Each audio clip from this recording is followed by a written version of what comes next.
Hi there, curious minds. In this session we will delve deeper into English literature and the topic of elegy. Let's get learning. An elegy is a type of poem that carries a serious and melancholic tone.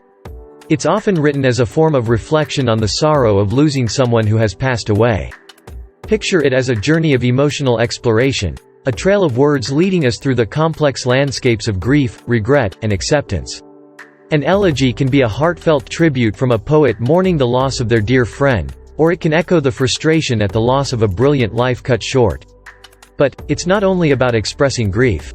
Elegies often play a crucial role in helping the poet, and in turn, the reader, to come to terms with the inevitable reality of death. When we talk about elegies, we can divide them into two broad categories: personal and impersonal. A personal elegy reflects on the life of a specific person. It's a lens through which we get to see the poet's relationship with the departed, a deeply personal and intimate portrait drawn through words. On the other hand, impersonal elegies take a step back to ponder the wider concept of death as a whole. Instead of focusing on an individual, these poems grapple with the universal truth of mortality that affects us all. A particularly noteworthy subgenre of elegies is the pastoral elegy. Here, features of the elegy intertwine with typical pastoral elements. The term pastoral refers to the idealized vision of rural life. So, imagine a shepherd grieving in a serene landscape, the elements of nature joining in his sorrow. That's the kind of imagery a pastoral elegy evokes. To get a sense of how elegies touch our hearts, let's look at some famous examples.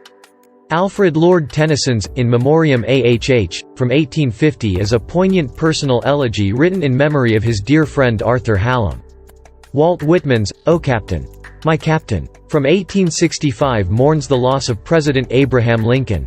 In the realm of impersonal elegies, W.H. Auden's In Memory of W.B. Yeats from 1939 reflects on the death of the famous Irish poet but also muses on the transience of life and the lasting power of poetry.